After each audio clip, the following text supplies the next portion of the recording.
Welcome to the podcast, Amazing Tales About History. And I'm your host, Mike Allen. Do you have a sweet tooth? Well, I don't know anybody who hasn't at least tried a Hershey's chocolate bar or Hershey's Kiss candy. And it was all the work of a Pennsylvania man named Milton Hershey. His story, like many of the entrepreneurs from the late 1800s, early 1900s, makes a really good tale of experimentation, trial and error, and success, followed by incredible philanthropy. Our guest today to tell this story, Amy Ziegler. She is Senior Director of the Hershey Story Museum in Hershey, Pennsylvania. Not only does she get to go to work in a chocolate-inspired environment every day, but she gets the job of telling the history of this fabled entrepreneur, a job she loves.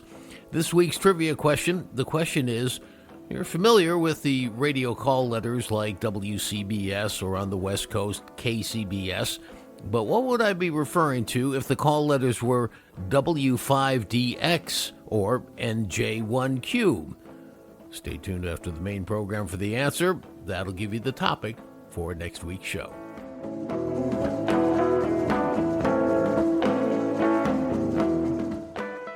There are some products in the U.S. that are closely associated, if not exactly the same, as the inventor's name. For example, think of Tom Carvel. He invented the formula for Carvel ice cream.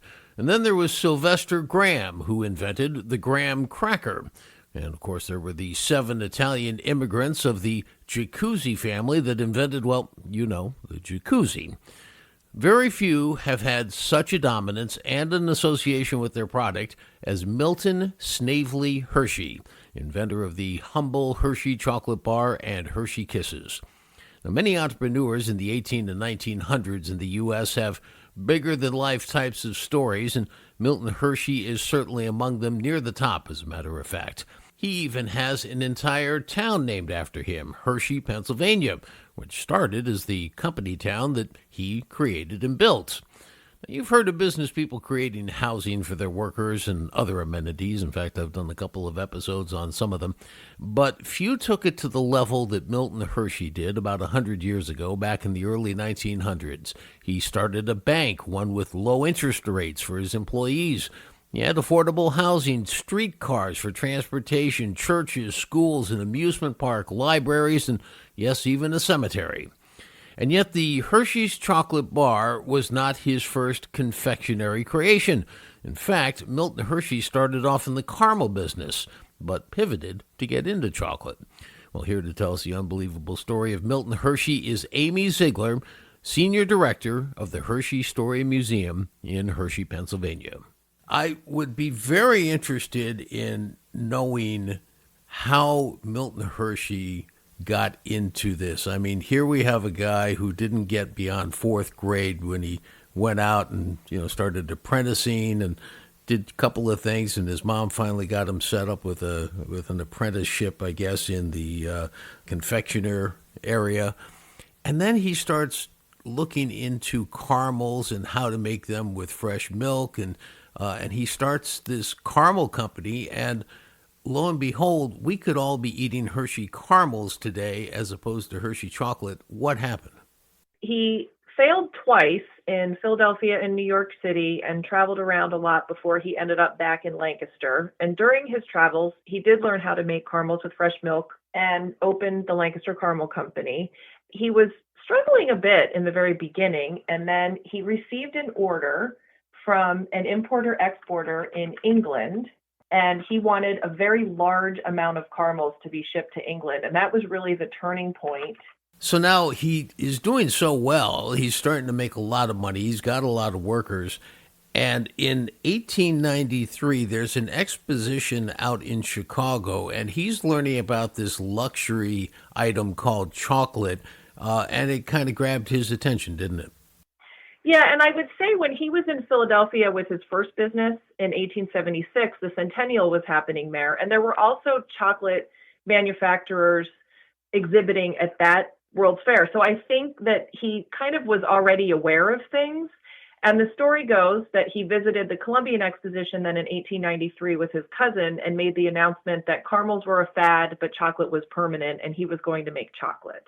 And so he bought his first 2 pieces of equipment, while he was in Chicago, had them shipped back to Lancaster, and then immediately ordered two more pieces of equipment. And then he set up a space inside his caramel company, and he started to experiment with chocolate products. And at this point, he was really focused on dark chocolates, and he had a very extensive line of chocolate novelties that were in very fancy shapes and packaging, over 114 different options. And so that was kind of how he got into the chocolate business. But the whole time he was making that, he was also kind of experimenting with milk chocolate recipes. He starts right at the turn of the century putting out this thing called a Hershey's chocolate bar. Within the decade, he's on to Kisses and Hershey's with almonds. I didn't personally realize they were around for that long. That's pretty impressive. Yes, they were very early on in his thing. And I should mention that he was experimenting with milk chocolate recipes. The bar that he was making in 1900 was not the final recipe that he started using, but he broke ground for the chocolate factory in Hershey, Pennsylvania in 1903. And when he broke ground, he still hadn't come up with the final recipe. So that was really a huge risk for him. And then eventually the factory opened in 1905, and then he had worked it out. Now, when you talk about the factory, this is in the middle of farmland, and anybody who's never been to that section of Pennsylvania, while it's certainly more built up now, and Hershey itself, of course, is quite built up, but back in those days, he was kind of in the middle of just open dairy land, wasn't he? Yes. Milk chocolate's three main ingredients are cocoa beans, which are not grown in this country and never would be. You know, those always needed to be imported. Sugar, he was using beet sugar at that time from Europe, and milk. And milk is really hard to transport. It was before refrigerated train cars, and so it was really beneficial for him to be located around dairy farms. And he bought up a lot of dairy farms in the area before he broke ground for the factory to prepare for having his needs met. We've often heard entrepreneurs who came up and wanted to do something for their employees, get them housing or give them some sort of better working conditions or something to attract a workforce. With Milton Hershey, it went to an entirely new level.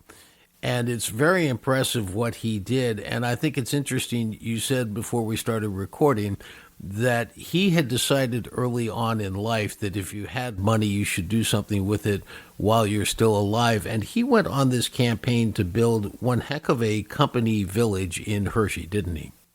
Yes. So he started with the factory, and then within the first 10 years, he really had a big plan and knew what he wanted to do. Some things took a little bit longer than others, but in 1906, he opened what has become Hershey Park. At the time, it was a green space with a meandering creek. There was a children's playground area, a band shell, a skating rink, and lots of fun activities. He built a trolley system. He provided schools, a bank. He owned all the utilities in the area. He built homes, really tried to make them all look kind of different from each other. He didn't want it to look like cookie cutter houses where everything was the same. And then I mentioned I work for the Hershey Story Museum. That was opened during the 1930s as the Hershey American Indian Museum. He was very interested in providing educational and cultural opportunities to people in town. If they couldn't travel to learn about certain things, he wanted to bring those things to Hershey. In 1933, he opened Hershey Theater, which is an incredibly beautiful theater, especially when you consider the size of the town that it's in. It's really stunning, to bring in Broadway shows, and they showed movies there, and that's just been a staple in the community since then. He also opened Hershey Botanical Garden. It was originally a 3.5-acre rose garden that's grown to 23.5 acres. So he did all of these things to make sure that he had employees who weren't just, working hard, but they were happy, well-educated. He wanted them to want to live here, not to feel like they were trapped.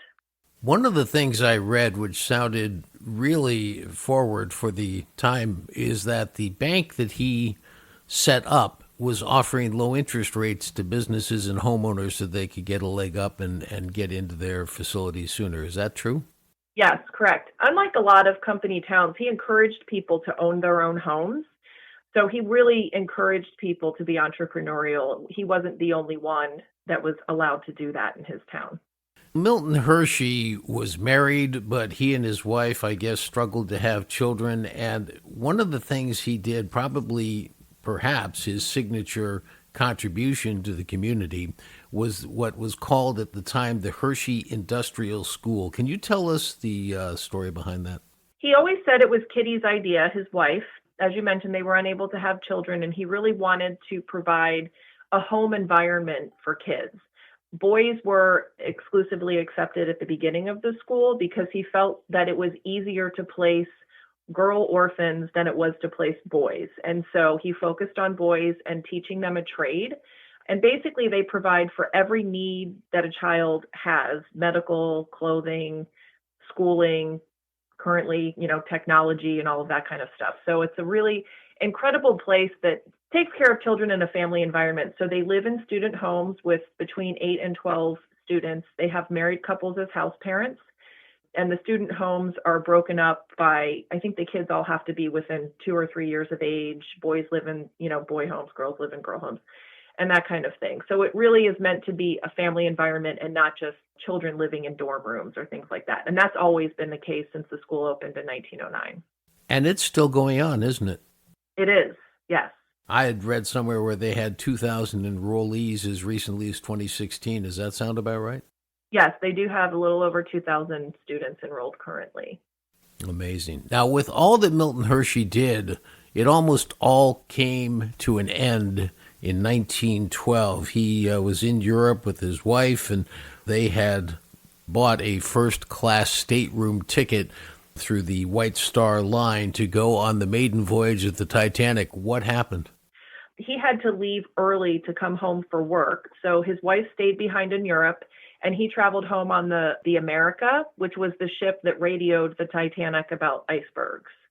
So it was a very close call when you think about all that happened building-wise in Hershey after 1912. It would have been a really very different place. Now, he comes back, he turns 60, and he decides that he's going to bring his business and personal affairs into some sort of order and create something called the Milton Hershey School Trust. If you could, without going into great detail, kind of explain how significant this was and what it did. It was incredibly significant. So the school had been established in 1909, and then in 1918, he took his holdings in the chocolate company, mostly his entire fortune at that point. It was about $60 million, and he put it into a trust for Milton Hershey School in order for them to operate in perpetuity. He was going to be living later in an apartment in his mansion that he would eventually give to the country club. So he was very simple. His home was beautiful. It was not over the top for someone of his level of wealth. And so he always kind of had this feeling that when you became so rich that you couldn't spend all of your money, it was time to start giving it away. And I think he could have waited until he died, but in his mind, there was no point in that. If he didn't need it now and the boys could use it at the time, it was much more important to him to do that at the time. And the most significant part to me, and it's one of my favorite stories about Milton Hershey, is that he didn't tell anyone that he did it. It was not publicized. It was very quiet, and it didn't come out until, I believe, 1924. There was an article in the New York Times saying that he did it, and he was really criticized by a lot of people who said, "You're throwing your money away." At the time, in order to get into the school, you had to be an orphan, and they said that orphans were there weren't going to be orphans in the future like there are today. You won't have any kids to go to this school. And, they thought it was just a really poor decision on his part. It's lucky for us that he never really listened to critics like that. Now, the other thing that he did, if I have it right, is that he also transferred the majority of voting shares in the Hershey Company to that trust. Is that true? Yes. So the trust owns about, I believe, in the 30%-ish range of stock, but they own Class B stock that has more votes per share than normal stock. And so they own close to 80% of the voting rights. So the Milton Hershey School Trust, in effect, owns the chocolate company. Okay. And they also, if I understand it right, have 100% control of something called Hershey Entertainment and Resorts, which is the Hotel Hershey and Hershey Park, I guess the amusement park? Yep. They own various hotels and some restaurants in town, and they do own that. So those companies support Milton Hershey School. The other important thing that happened was 1935, and in fact, you're now working in this group as well. The Milton Hershey Foundation, which was separate from the trust. This is where it gets a little bit complicated, but this was a charitable foundation, so he had more money that at age 78 that he wanted to make sure went to good causes. Could you explain what the foundation does? Yeah, correct. So he did accumulate more stock in the chocolate company between 1918 and 1935. And so he took 5,000 shares of chocolate company stock and put it into a trust for the M.S. Hershey Foundation. And its mission is to provide educational and cultural resources in Derry Township, which is the area that encompasses Hershey. And currently, what we do is we operate the Hershey Story Museum, Hershey Gardens, the Hershey Theater, and Hershey Community Archives. Now, one of the things that you often hear when you go through these stories of these entrepreneurs who created corporate towns and benefits and paternalism for employees, there's sometimes a bump in the road. And this occurred for Milton Hershey late in his life. He's, I guess, 80 years old in 1937, and there's a strike. Could you tell us that story? Yes. So in 1937, there were a few things going on. At the time, there were no grievance procedures within the chocolate company. Men were making a lot more than women. Periodically, there would be layoffs during the summer season. They didn't have as much work to do, and so people would get laid off, and they didn't love that. And also, he was building a lot of amenities in town, and, like the Hotel Hershey and Hershey Theater were very nice places, and not all of his employees could afford to take advantage of them. And so there was that kind of going on in the background. Also in 1937, there were a lot of organizing drives happening around the country. Locally, that was happening with the CIO, the Committee for Industrial Organizations. They were organizing around Bethlehem Steel. And so they visited Hershey and they started talking to employees about organizing. And so that's kind of how that got started. Eventually, they had a vote and the CIO won, and then the company tried to do a pay raise, but it was unequal between men and women. And also they laid off some people earlier than they normally would. And the union organizers saw this as an attack on people who wanted to be in the union, because a lot of people involved in that were involved in these layoffs. And so that kind of started the strike that happened in April of that year. And numbers range from 200 to 1,000. We don't really know how many people were sitting in the factory, but it was a sit-down strike. It lasted about 5 days, I believe. As you can imagine, there were a lot of farmers who sold milk to the chocolate company, and that's not something that can sit around and wait for the strike to end. So there were a lot of loyalist workers in the factory, as well as loyal farmers, who had kind of been organizing during the sit-down strike and having rallies, and people were really getting worked up. And so what happened was the loyalists stormed the factory, went after the people inside, and they were forced when they left to kind of walk a gauntlet of people who were throwing things at them, and they were not treated well. And what's interesting to me, I've done some research on this, and what's interesting to me is the strike happened, and that was not an uncommon thing in 1937, but after the strike, there was recovery, and it didn't take a very long time. I mean, certainly there were people who weren't treated, I'm sure, very well when they came back. But for the most part, the company welcomed most of them back to work. They eventually created a company-run union, which the National Labor Relations Board declared illegal, because companies can't have their workers organized by a union that they run. It kind of runs counter to the whole point of unions. So that was found to be illegal. And then eventually the workers voted almost overwhelmingly for an American Federation of Labor union. That moment was really an important moment in the history of the town, because it could have gone one of two ways. It could have continued to be divisive, and there were families that were really ripped apart because of this. Or there was this sort of unwritten social contract between the chocolate company, the union, and people who lived in the community. And they really realized that this town was a beautiful place with a lot to offer. And if they were constantly antagonizing each other, it could never be that way. And so they all really felt that it benefited them all for them to be cooperative and work together. When you talk about a quick recovery, it was only a few years later when World War II broke out. And this is a fascinating chapter of the Hershey Chocolate Company. The military needed some way to keep the troops going in terms of needing energy, which a chocolate bar could provide, but they didn't want it to be too good. Could you explain the story behind the Ration D bars and then the tropical chocolate bars? Sure. So during World War I, Hershey contributed a lot of chocolate, sold a lot of chocolate to be used by soldiers, but it was regular chocolate and it was very tasty. And so they either ate it or handed it out to children along the way. And so the Army realized that they needed something that would have a high caloric value, but taste, according to the Army, no better than a boiled potato, because the purpose of this would be to be an emergency ration. They didn't want them to eat it before they really, really needed it. Army visited the president of the company, who immediately went to Milton Hershey to say, hey, they're looking for us to do this. Milton Hershey was very interested in doing that. And so they created a special paste. It was much, much thicker than normal milk chocolate. It had to be like hand molded because they couldn't pour it through a machine like they did for milk chocolate. So they completely changed their production facilities around these field ration D bars. Eventually, we did join, World War II, and they contributed over 3 billion ration D bars. They were testing them in like the Philippines and Texas and Hawaii because they didn't want it to melt, because that was another problem. If they were carrying these around in their shirt pockets, they would melt. So they needed something that would last in high heat. Now, right after the war, Milton Hershey, 88 years old, as you say, his wife has already passed away. He now passes away.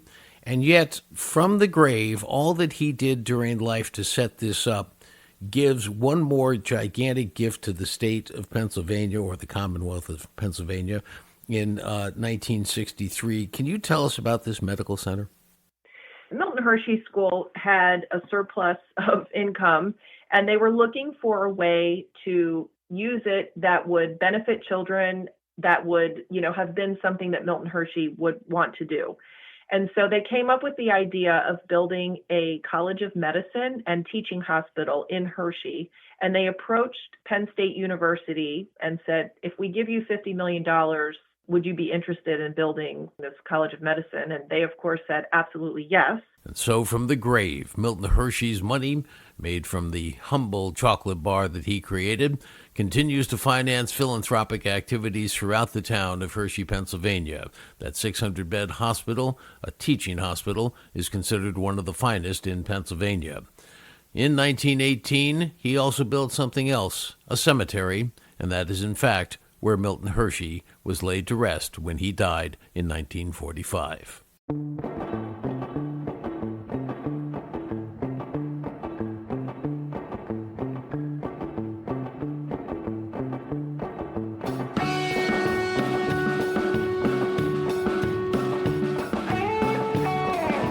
That wraps up this episode of Amazing Tales About History, except for this one note. Milton Hershey had hired a dairy farmer to be one of his shipping foremen. He had to let him go during a cost-saving campaign, and so that foreman thought he would create his own candy business. His name? H.B. Reese. And yes, he invented Reese's Peanut Butter Cups. Well, Hershey's Corporation would merge with Reese's decades later in 1963. So Reese is again part of the Hershey family enterprise. I want to thank our guest for today's program, Amy Ziegler, Senior Director of the Hershey Story Museum in Hershey, PA. The answer to this week's trivia question: you're familiar with radio call letters like WCBS or KCBS on the West Coast, but what if the call letters were W5DX or NJ1Q? Well, the answer is it would be individual ham radio operators.